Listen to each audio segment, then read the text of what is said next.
Tennessee football coach Josh Heupel with us. Been a good season already. 2 years ago, you came down here, you were 8-0. A lot of people didn't expect that team to be good. Now you're back coming into Athens, Georgia, big game. How does it feel compared to 2 years ago? What do you think you've learned as a coach compared to then? What's the expectation? Yeah, I think at that time, as we had, rebuilt our program in a short amount of time, it was the first time we entered into an environment like that. And, there's some things that we didn't do well that were a part of the game not unfolding with the way we wanted. There's some things that they did too. They're really good. Yeah, they're a really good football team. Tomorrow you're facing a really good football team, and they're well coached. They play hard. They're talented across the board. We got to tee it up and go play really hard, but we got to play smart football and got to tie all 11 in on offense, defense together. You've been and made a ton of name for yourself based on offensive style of football and how many points you can score. You got one of the best defenses in the country. You haven't given up more than 19 points to anybody so far this year. What does it feel like for you to be a guy who can put up a lot of points, but now also can play complementary football with a defense that is as elite, basically, as there is in the country? Yeah. And how does that change your play calling, your game plan? Yeah, for us, having elite defense is the standard at Tennessee. There's so many great players, great defenses. I mean, you're talking, Reggie White, Al Wilson, Eric Berry.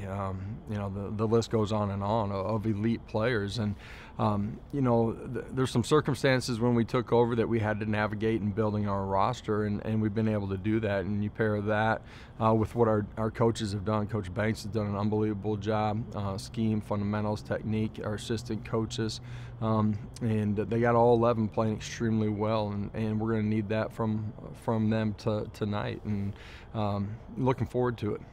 You have had some quarterback uncertainty after Nico was pulled out against Mississippi State last weekend. Yep. He's played some. He's got some reps. I know he's traveled. Do you expect him to play? Is that a last-minute game-time decision? What does that look like? Yeah, we do expect Nico to play, and he'll be ready to go play good football. He's going to need the 10 other guys around him playing at a really high level as well. But he's excited to go play in this one. Oh, you're on Big Noon with us now. I appreciate you coming on. You got two guys who won Heisman trophies, Mark Ingram, Matt Leinart, watching us right now. You came in second to Chris Weinke. I'm curious, do you ever see Weinke around at all? And do you ever, it was a really close vote if I remember correctly. Do you ever let him have it over that? I don't let him have it over that. He still will hang that over my head occasionally when I do run into him. Ultimately, we ended up getting the trophy that mattered, winning a national championship. So, I've seen him around occasionally. So Dylan Sampson is having an all-time, legitimately the best touchdown season for a Tennessee running back ever. A lot of people don't know him. He hasn't necessarily gotten a lot of attention. 20 touchdowns this year. How would you describe his game? Maybe a lot of people are going to be watching tonight or tomorrow night that haven't seen him before. What should they know about him, and what does he mean for your team? Yeah, dynamic playmaker for us. He's scored a lot of touchdowns. That's been close to the goal line. He's got the ability to find space and get through traffic and get in the end zone. He's created a bunch of big plays for us. Has the ability to play out in space as a receiver as well. He's a guy year 3 inside of our program. Had a couple guys graduate or move on to the draft last year. He's gotten the bulk of the work. He's played extremely well and is playing as well as anybody at that position, in my opinion. I was up for the Florida-Alabama games, season, stadium, electric. I don't know that many people realize this either. When you came into Tennessee and you started, Tennessee was 1-31 against Florida and Alabama combined in the 16 seasons.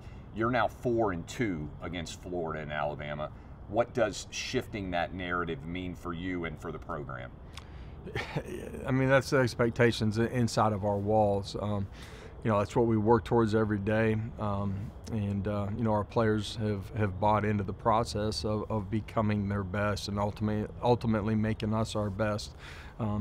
Tennessee is one of the great college football traditions in all of college football, and I'm fortunate to be there, to have the opportunity to lead that program, but between our assistant coaches, our administration, what our players do on a day-to-day basis, it's been a lot of fun building it to where the expectation truly on Rocky Top and Vol Nation is to go win, and you know, it's going to be a big game on the road, but we're looking forward to this opportunity. Georgia, if anything, is the one game that you haven't kicked down yet. Yeah, thanks for reminding me. Yeah, you've beaten everybody else. Now, to be fair, Georgia has been the best team in college football. They are kind of the standard over the past several years.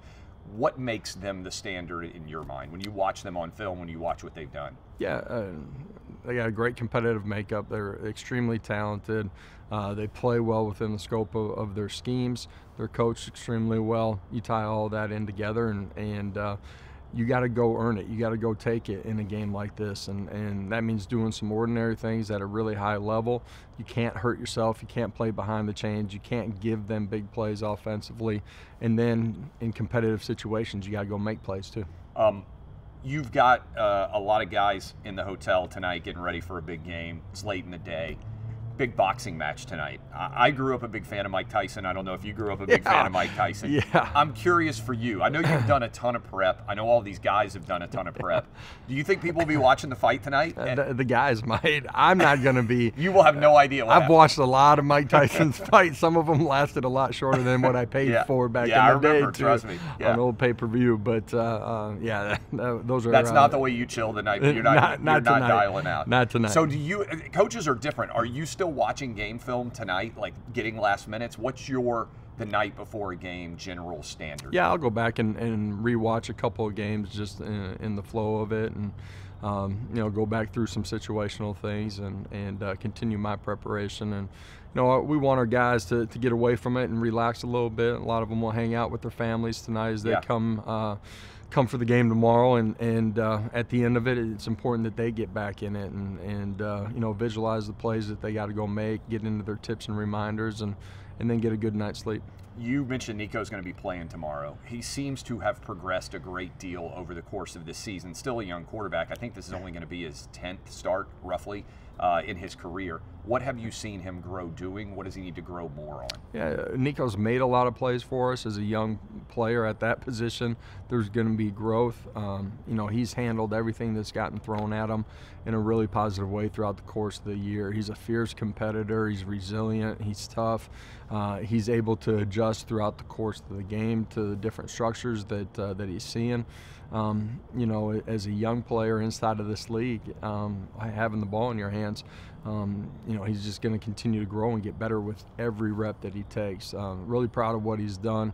Tomorrow night he needs to go out and be him. And a big part of the quarterback playing well, in particular when it's a young guy, is the 10 other guys around him operating at a high level and being in sync. And that's, you know, O-line communication, pass protection, staying ahead of the chains with the run game, and wide receivers being where they're supposed to and seeing the coverage the same way that he is. Do you think Dante Thornton is going to play as well, or is he game time? Yeah, I believe Dante will be ready to roll too. So you got everybody ready to roll.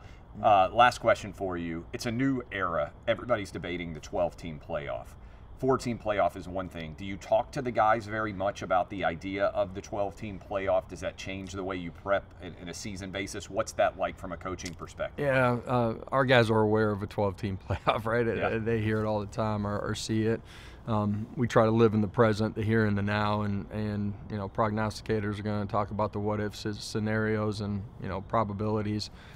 Man, we're in the arena. As competitors, you're in it.